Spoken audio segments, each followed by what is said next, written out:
Have you ever wondered about the striking similarities between the stories of Joseph and Jesus in the Bible? At first glance, they might seem worlds apart. Yet if we delve deeper, we uncover a fascinating tapestry of interconnected themes. One such theme is righteousness and obedience to God. Joseph, facing temptation from Potiphar's wife, chose the path of righteousness, remaining faithful to God's moral law. Jesus, on the other hand, marked the beginning of his public ministry with an act of obedience, his baptism.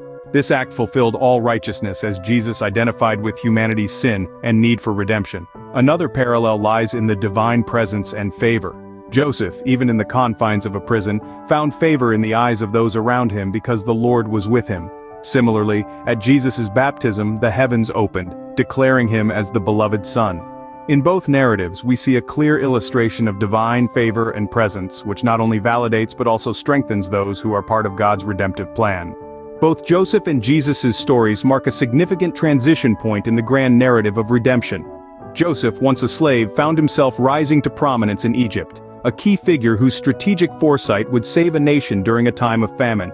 This was no accident, but a divine orchestration, a pivot in the grand plan of God's redemption story.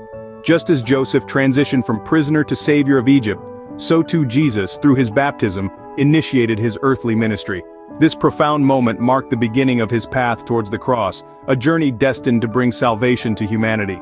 These were pivotal moments, transitions that served a larger purpose within God's redemptive history. They were not mere happenstance but divine orchestration, part of an intricate plan designed by a loving God.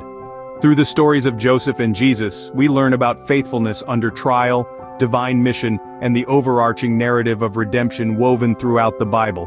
These stories challenge us to reflect on our own acts of faithfulness and how they contribute to the broader narrative of salvation history.